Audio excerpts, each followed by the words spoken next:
Hello everyone. आज हम पढ़ने वाले हैं हमारी क्लास 10th का जो एसएसटी है, जो इकोनॉमिक्स है, उसका चैप्टर नंबर फर्स्ट, इकोनॉमिक्स का चैप्टर नंबर फर्स्ट, डेवलपमेंट। तो पूरे नोट्स के माध्यम से हम लोग इस चैप्टर को कवर करने वाले हैं और पॉइंट टू पॉइंट हम इसको कवर करेंगे। तो स्टार्ट करते हैं डेवलपमेंट। तो डेवलपमेंट हमारा जो पहला चैप्टर है, जिसे हिंदी में हम कह सकते हैं विकास। जिसे हिंदी में क्या कहा जाता है? विकास। तो विकास क्या है, डेवलपमेंट क्या है?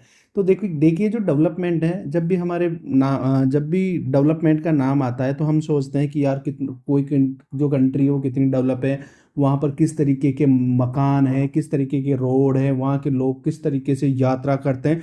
ये सारी चीज़ें हमारे जो माइंड है उसमें आती है। तो यहाँ पर हम देखने वाले हैं डेवलपमेंट क्या है, इसके बारे में पूरी हम जो जानकारी वो प्राप्त करने वाले हैं। और आपके जो एनसीईआरटी है, एनसीईआरटी को हम ये कवर करने वाले हैं और आपके लिए बहुत ही महत्वपूर्ण ये होने वाला है। तो बिल्कुल पूरा वीडियो देखना। तो जो हमारा टॉपिक है वो development promises different people different goals. तो यहाँ पर कहने का मतलब यह है कि जो डेवलपमेंट है ना, वो अलग अलग व्यक्तियों के लिए अलग अलग होता है। मतलब जो डेवलपमेंट के जो गोल्स हैं ना, वो सभी लोगों के लिए समान नहीं है। सभी लोग जो डेवलपमेंट है उसको एक तरीके से नहीं देखते। तो अलग अलग जो लोग हैं वो उनके जो गोल्स हैं डेवलपमेंट के लिए, जो डेवलपमेंट के जो गोल्स हैं वो अलग अलग होते हैं। तो आगे और भी हम इसे अच्छे से समझेंगे। People desire what they consider most important. देखो जो लोग हैं ना, लोग क्या चाहते हैं? लोग चाहते हैं कि उनके लिए जो कौन सी चीज़ ज़्यादा अच्छी है, समझ रहे हो? मतलब जो उनके लिए इंपॉर्टेंट चीज़ है ना, वो लोग चाहते हैं। Things that fulfil their aspirations and wishes, जो उनकी आकांक्षाओं, एस्पिरेशंस एंड जो विशेज है उनको फुलफिल करे, वो चीज़ लोग चाहते हैं। समझ रहे हो आप लोग?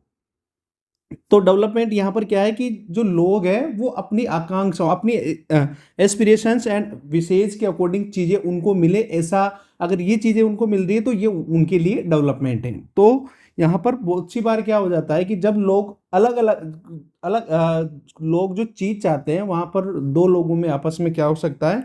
कॉन्फ्लिक्ट हो सकता है समटाइम्स। देखिए, तो यहाँ पर और भी बताने की कोशिश की गई है। समटाइम्स टू इंडिविजुअल्स और ग्रुप, बहुत सी बार क्या होता है कि दो व्यक्ति या जो कोई ग्रुप है वो मे want same thing that conflict.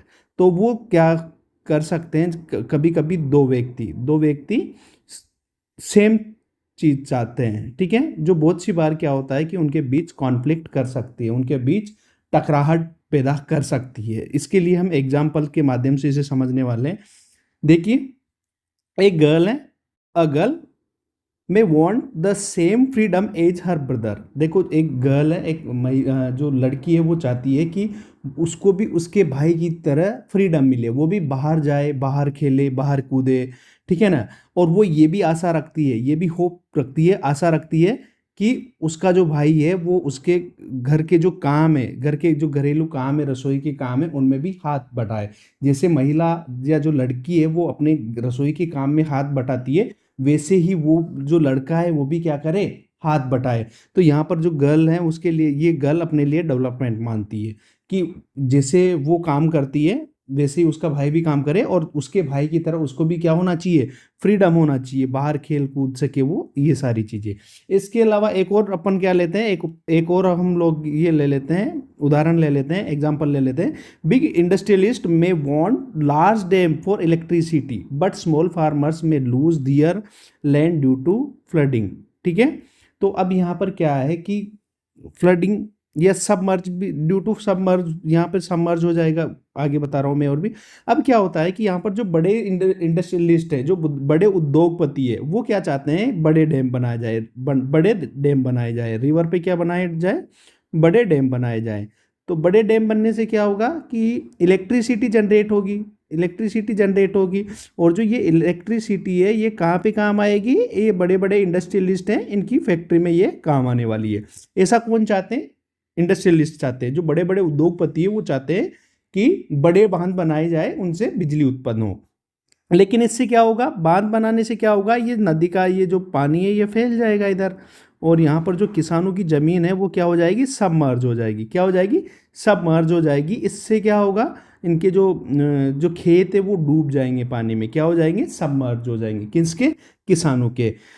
तो किसान क्या चाहते हैं कि छोटे डैम बने, क्या बने, डैम तो बने लेकिन क्या बने, छोटे बने, क्या बने, छोटे डैम, स्मॉलर बने। तो वो किस काम आएंगे इनके, इरिगेट करने में, क्या करने में, इरिगेट करने में, उनकी फसलों को पानी पिलाने में ये काम आएंगे। तो यहाँ पर कॉन्फ्लिक्ट हो रहा है।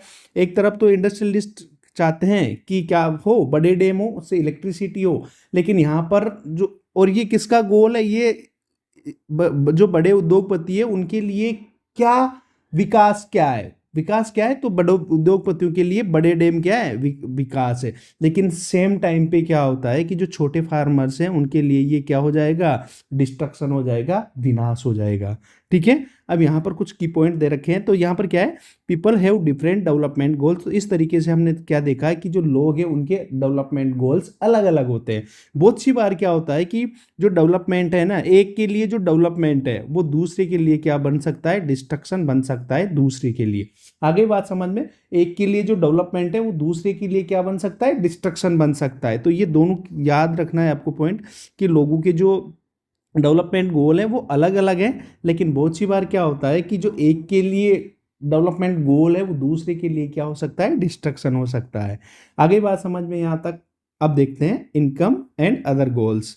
अब लोग क्या चाहते हैं, लोग चाहते हैं कि उनको अच्छी आय मिले, अच्छे पैसे मिले, वो चाहते हैं अच्छी इनकम मिले। लोग क्या चाहते हैं कि उनको अच्छी इनकम मिले। तो पीपल क्या चाहते हैं, पीपल वांट्स रेगुलर एम्प्लॉयमेंट, उनको क्या मिले, रेगुलर एम्प्लॉयमेंट मिले, बेटर वेजेज, अच्छी सैलरी मिले, सैलरी क्या मिले, अच्छा वेतन मिले, क्या मिले, अच्छा वेतन मिले उनको। ठीक है, और दूसरा fair price for their produce. तो और इसके साथ ही किसान क्या चाहते हैं, फेयर प्राइस चाहिए, फेयर प्राइजेस चाहिए उनके, जैसे कोई गेहूं उगा रहा है, ठीक है, या कोई और दूसरा उत्पादन कर रहा है, तो ये किसान क्या चाहेंगे कि उनके जो उत्पाद है, उनके जो प्रोडक्ट है, उनके लिए उनको अच्छी प्राइस मिले। ये लोग चाहते हैं। लोग क्या चाहते हैं, बहुत सारे जो वर्कर्स हैं वो चाहते हैं कि उनको रेगुलर वर्क मिले, ठीक है, एम्प्लॉयमेंट मिले, बेटर वेज, अच्छी सैलरी मिले, और बहुत सारे लोग क्या चाहते हैं कि उनके जो प्रोडक्ट है उनकी अच्छी उनको कीमत मिले। तो ये लोग इनकम का तो ये गोल होता है, लेकिन इसके साथ साथ केवल ये ही नहीं चाहते लोग, लोगों के अदर गोल्स भी है। और वो क्या चाहते हैं कि उनके साथ बराबरी का व्यवहार हो, इक्वलिटी हो, उनके साथ क्या हो, बराबरी का व्यवहार हो। वो क्या, बराबरी का व्यवहार हो, ठीक है, बराबरी का व्यवहार हो, ठीक है।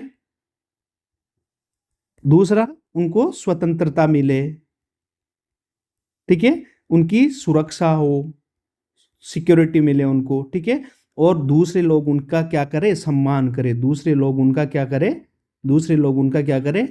सम्मान करें, ठीक है। तो यहाँ पर क्या हो रहा है कि लोग क्या चाह रहे हैं, इनके जो गोल्स है, इनकम और अदर्स गोल्स क्या है लोगों के। देखिए, विकास हो रहा है इनका, लेकिन लोग केवल पैसा ही उनके लिए इंपॉर्टेंट नहीं है। यहाँ पर अपन क्या करते हैं कि केवल लोग regular employment, better ways, salary, और फिर प्राइस फॉर दियर प्रोड्यूस, यही केवल उनके लिए पर्याप्त नहीं है। लोग और भी क्या चाहते हैं कि उनके साथ बराबरी का व्यवहार हो, उनके साथ वो स्वतंत्र रहना पसंद करते हैं, सिक्योरिटी, वो चाहते हैं कि उनकी सुरक्षा हो, और वो दूसरों से क्या चाहते हैं, रेस्पेक्ट चाहते हैं। तो यहाँ पर इनकम के साथ साथ जो दूसरे गोल्स हैं उस पर भी फोकस किया गया है कि लोग ये चीजें भी चाहते हैं। अगर अगर लोग अगर उनके साथ कोई डिस्क्रिमिनेशन करता है तो वो क्या हो जाते हैं, अनहैप्पी, वो क्या हो जाते हैं, अनहैप्पी हो जाते हैं। So income alone isn't enough. तो क्या है, केवल पैसा ही सब कुछ नहीं है, केवल पैसा ही काफी नहीं है, इसके साथ साथ these other aspects are vital for good life. केवल पैसा ही जरूरी नहीं है, केवल ये चीजें ही जरूरी नहीं है। यहाँ पर कहने का मतलब है कि ये चीजें भी बहुत ही मायने रखती है लोगों के लिए। तो आ रही है बात समझ में आप लोगों को कि इनकम के साथ साथ दूसरे गोल्स भी लोग चाहते हैं।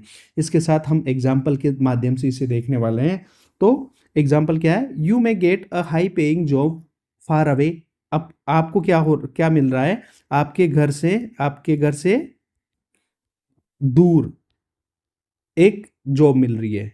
जॉब भी कैसी, हाई पेइंग, जो ज्यादा पैसा देने वाली आपको जॉब मिल रही है, लगभग आपके घर से 500 किलोमीटर के दूर पे। लेकिन अब केवल आपको पैसा अच्छा मिल रहा है, यही चीज आपके लिए मायने नहीं रखती। आप क्या सोचोगे कि यार वहाँ का एनवायरनमेंट कैसा है, वहाँ का वातावरण कैसा है, वहाँ की फैसिलिटीज़ कैसी, ये सारी चीज़ें भी देखोगे। अगर एनवायरनमेंट और फैसिलिटीज़ अच्छी नहीं है, सही नहीं है आपके लिए, तो क्या करोगे आप क्या प्रेफर करोगे, आप लो पेइंग जॉब प्रेफर करोगे जो आपके नियर बाई हो, आपके पास, देखो नियर बाई हो और जहाँ पर स्टेबिलिटी और सेफ्टी हो। तो कहने का मतलब ये है कि मान लीजिए आपके पास दो ऑप्शन है, एक तो आपके घर से दूर आपको ज़्यादा पैसा मिल रहा है, ठीक है, दूसरा, लेकिन आप यहाँ पर क्या देखोगे कि यहाँ का अब जो एनवायरनमेंट है, यहाँ की जो फैसिलिटीज है वो क्या है।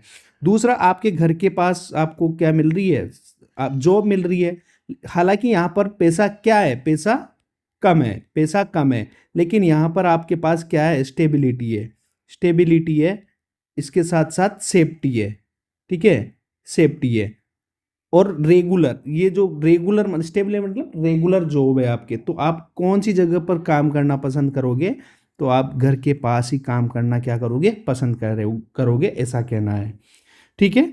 तो अब देखते हैं हम नेशनल डेवलपमेंट। नेशनल डेवलपमेंट क्या है, तो देखो नेशनल डेवलपमेंट के बारे में, राष्ट्रीय विकास के लोगों में भी जो राष्ट्रीय विकास के बारे में भी लोगों के अलग अलग व्यूज है, लोग अलग अलग सोचते हैं इसके बारे में भी। देखिए, people have different views on what makes a country developed, तो लोगों के जो व्यूज हैं वो अलग अलग है। Usually countries are compared based on income, देखो हम यहाँ पर देखने वाले हैं कि जो देश है उनको किस स्टेट, या जो देश है स्टेट, या जो कंट्रीज है उनको किस आधार पर हम कंपेयर करते हैं। तो सबसे पहले हमारे माइंड में आता है इनकम, किसके बेस पे, कोई देश कितना डेवलप है या कितना गरीब है, ये किससे अपन कंपेयर करेंगे, इनकम से। तो हम देखने वाले हैं कि किसी भी कंट्री को या किसी भी एरिया को या किसी भी स्टेट को किस आधार पर हम कंपेयर करते हैं, इनकम के बेस पे कंपेयर करते हैं। तो टोटल इनकम क्या है, टोटल इनकम जो कुल आय जिसे कहते हैं अपन टोटल इनकम। तो सम, मान लीजिए किसी देश की टोटल आय कितनी है, देश की टोटल आय, ठीक है, या कंट्री की टोटल इनकम कितनी है, तो वहां पर जो रेजिडेंट्स हैं, वहां के जो लोग हैं, वहां पर जो लोग रहते हैं उनकी टोटल इनकम, जैसे इंडिया है, इंडिया की टोटल आय कितनी, इनकम कितनी है, तो यहाँ पर जो लोग कमाते हैं, टोटल जो लोग पैसा कमा रहे हैं, इन सबकी जो आय है उसको टोटल कर देंगे, तो हमें क्या मिल जाएगी, इंडिया टोटल इनकम मिल जाएगी किसी भी कंट्री की। अब पर कैपिटा इनकम, ये याद रखना, पर कैपिटा इनकम बहुत ही महत्वपूर्ण है। पर कैपिटा इनकम क्या होती है, तो अगर हमारे को इसे हिंदी में कहते हैं प्रति व्यक्ति आय, प्रति व्यक्ति आय। तो प्रति व्यक्ति आय कैसे निकाला जाता है, पहले तो ये देखना है तुम लोगों को, प्रति व्यक्ति आय कैसे निकालेंगे हम।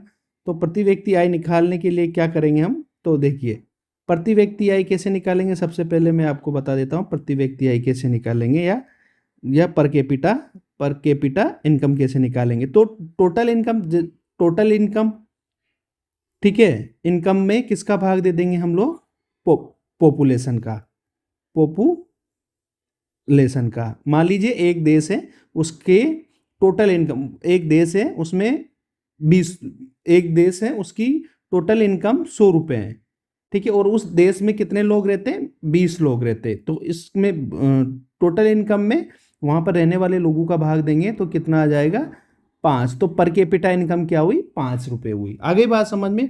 तो याद रखना, पर कैपिटा इनकम का फॉर्मूला पूछ लेते हैं, क्या कैसे निकाली जाती है, मतलब पर कैपिटा इनकम, और टोटल इनकम क्या होती है, किसी भी कंट्री की टोटल इनकम क्या होती है, जब हम पूरे लोगों की जब इनकम को जोड़ देते हैं तो वो कहलाती है टोटल इनकम। और per capita income, total income में किसका भाग दे देंगे, पॉपुलेशन का, तो वो आ जाएगी पर कैपिटा इनकम, ठीक है। अब हम यहाँ पर हम देखते हैं कि जो किस देश को हम अमीर माने, किस देश को हम गरीब माने, कौन सा डेवलप्ड है, कौन सा डेवलपिंग नेशन है, तो ये सारी चीज़ें देखने के लिए अलग अलग बेस दिए गए हैं, अलग अलग, जैसे वर्ल्ड बैंक हो गया, IMF हो गया, इंटरनेशनल मॉनेटरी फंड हो गया, या जो UN हो गया। ये लोग क्या करते हैं, अपने अपने बेस रखते हैं, अपने अपने आधार पर कंट्रीज को क्या करते हैं, डिवाइड करते हैं कि कौन सा डेवलप्ड कंट्री है, कौन सा हाँ, अंडर डेवलप्ड कंट्री है ये सारे। तो वर्ल्ड बैंक के अकॉर्डिंग हम देखते हैं 2019 का 2019 का ये डेटा है। वर्ल्ड बैंक के अकॉर्डिंग कौन सा जो कंट्री है वो डेवलप्ड है, कौन सा अंडर डेवलप्ड है, ठीक है, लो इनकम वाला है। तो countries with per capita income 49,300 US dollar, ठीक है, जिस कंट्री की per capita income, per capita एक आदमी मतलब एक साल में 49,300 रुपये पर ईयर, और ये क्या है यूएस डॉलर में, यूएस डॉलर मतलब एक साल में जो आदमी 49,300 डॉलर, अमेरिकन डॉलर कमा रहा है, वो जो कंट्री है वो रिच है। मतलब जिस कंट्रीज की per capita income 49,300 American dollar है तो उसे हम रिच की श्रेणी में या डेवलप्ड नेशन मानेंगे, ठीक है, वो क्या है, रिच है। और जिस वो कंट्री जहां पर कैपिटा इनकम 2500 से कम है, 2500 अमेरिकन डॉलर से कम है, 2500 अमेरिकन डॉलर से कम है, उसे लो इनकम कंट्री हम मानेंगे, मतलब ये लो इनकम वाला देश है। अगर इंडिया की बात करें तो हम इंडियाज पर कैपिटा इनकम वो 6,700 अमेरिकन डॉलर। तो इस तरीके से जो इंडिया है वो क्या है, इंडिया क्या होगा, एक मिडिल इनकम कंट्री है, ठीक है। आगे यहाँ तक बात समझ में, तो हम लोग जो कौन सा डेवलप्ड कंट्री है, कौन सा ज़्यादा पैसा वाला देश है, तो वर्ल्ड बैंक के आधार पर इस तरीके से अपन लोग कैटेगराइज कर सकते हैं, जो आपको याद रखना है। अगला देखने वाले इनकम एंड अदर इंडिकेटर्स। तो इनकम हमने लास्ट टाइम पे ही देख लिया था ना कि केवल इनकम ही ज़रूरी नहीं होती है, अपने को क्या ज़रूरी होता है, peoples doesn't care just care about income, they want safety, respect, equality and freedom. कि लोग केवल क्या नहीं चाहते, इनकम ही नहीं चाहते हैं, वो क्या चाहते हैं, सेफ्टी चाहिए उनको, ठीक है, रेस्पेक्ट चाहिए, इसके साथ साथ इक्वलिटी चाहिए उनको, और फ्रीडम भी उनको चाहिए, ये सारी चीज़ें भी उनको चाहिए। अब हम यहाँ पर क्या करेंगे कि जो स्टेट है, बहुत सी बार हम देखते हैं कि किसी एरिया की पर कैपिटा इनकम तो बहुत ज़्यादा है, ठीक है, लेकिन वहाँ पर जो फैसिलिटीज़ है, बाकी की फैसिलिटीज़ वो बहुत कम है। तो कहने का मतलब ये है कि केवल पर कैपिटा इनकम आपकी ज़्यादा है तो उसी से मतलब नहीं है, आपके लिए और बाकी की जो चीज़ें हैं वो किस तरीके से हैं। तो यहाँ पर हमारे 3 स्टेट है उसका कंपैरिजन दे रखा है, हरियाणा, केरला और बिहार, तीनों का हम यहाँ पर कंपैरिजन करेंगे। तो हरियाणा की पर कैपिटा इनकम बहुत ज़्यादा है, 2,64,729 रुपये है, ठीक है, 2,64,729 है। इधर केरला की पर कैपिटा इनकम 2,34,435 है, और इधर बिहार की 47,498 है। तो यहाँ पर सबसे ज़्यादा पर कैपिटा इनकम तो किसकी है, हरियाणा की पर कैपिटा इनकम है, ठीक है, केरला की सेकंड पे और बिहार की थर्ड पे। लेकिन कुछ जो चीज़ें हैं, कुछ चीज़ों के आधार पर क्या होता है, कुछ चीज़ों के आधार पर यहाँ पर क्या हो रहा है कि जैसे इन्फेंट मोर्टेलिटी रेट है, तो यहाँ पर इनकम तो हरियाणा की ज़्यादा है, पर कैपिटा इनकम तो क्या है, हरियाणा की ज़्यादा है, लेकिन बाकी चीज़ों में हरियाणा पीछे है, जैसे इन्फेंट मोर्टेलिटी रेट, तो ये क्या है, केवल हरियाणा की 28, मतलब हरियाणा की कितनी है, 28 है, केरला की क्या कितनी है, 6। तो कहने ये क्या होता है, इन्फेंट मोर्टेलिटी रेट क्या होता है, ये होता है कि जैसे मान लीजिए 1,000 बेबीज ने क्या लिया, जन्म लिया, 1,000 बच्चों ने जन्म लिया, ठीक है। अब इनमें से एक साल एक वर्ष से पहले, एक ईयर से, 1 ईयर से पहले जिन बच्चों की मौत हो जाती है, एक साल पूरा किए बिना जिन बच्चों की मौत हो जाती है उसे कहा जाता है इन्फेंट मोर्टिलिटी रेट। मतलब इसमें 1,000 बच्चों में से 28 बच्चों की तो मौत कहाँ हो जाती है, हरियाणा में, ठीक है, जबकि केरला में केवल 1,000 में से कितने मर रहे हैं, 6 बच्चे मर रहे हैं। तो कितना अच्छा यहाँ पर फैसिलिटीज़ है, हॉस्पिटल की फैसिलिटीज़ है, और बिहार में कितना है, 27 ये है। मतलब 1,000 बच्चे जन्म लिए, उनमें से एक वर्ष के पहले ही जो बच्चे मर रहे हैं उन्हें कहा जाएगा इन्फेंट मोर्टेलिटी रेट एक साल में, ठीक है। अब लिटरेसी रेट अब देखें इनकी, तो हरियाणा की लिटरेसी रेट 80 है, जबकि केरला की कितनी है, 96 है। स्कूल अटेंडेंस रेशो देखें इन यहाँ का, तो यहाँ पर मतलब स्कूल अटेंडेंस रेशो क्या है कि जो बच्चे हैं वो मतलब जैसे माध्यमिक स्तर की या जो सेकेंडरी लेवल की, जो सेकेंडरी जो इस सेकेंडरी जो क्लास एज है वो पूरी कितने बच्चे करते हैं, कितने नहीं कर पाते हैं। तो 67 बच्चे यहाँ पर क्या करते हैं, जो आपकी सेकेंडरी क्लास पढ़ते हैं। लेकिन यहाँ पर अगर बात करें केरला की, तो यहाँ पर केरला ज़्यादा है। तो ये बहुत ही इम्पोर्टेंट है, क्योंकि 100 में से यहाँ पर तो कितने बच्चे जा रहे हैं, 67, और यहाँ पे कितने जा रहे हैं, 77 बच्चे क्या कर पा रहे हैं, आपके जो हाई स्कूल पास कर पा रहे हैं। यहाँ पर बिहार की तो बहुत ही लो है। तो यहाँ पर क्या कहने का मतलब क्या है कि Kerala has lower income than Haryana but performs better in health and education. देखो केरल का क्या है, केरला की पर कैपिटा इनकम तो क्या है, कम है, लेकिन बाकी की जो चीज़ें हैं उनमें केरला से ये ज़्यादा हैं। आगे बात समझ में यहाँ पर आपको, तो अगला वीडियो हम देखेंगे अब कल, ठीक है। Thank you. अगर वीडियो पसंद आए तो लाइक शेयर सब्सक्राइब जरूर करें।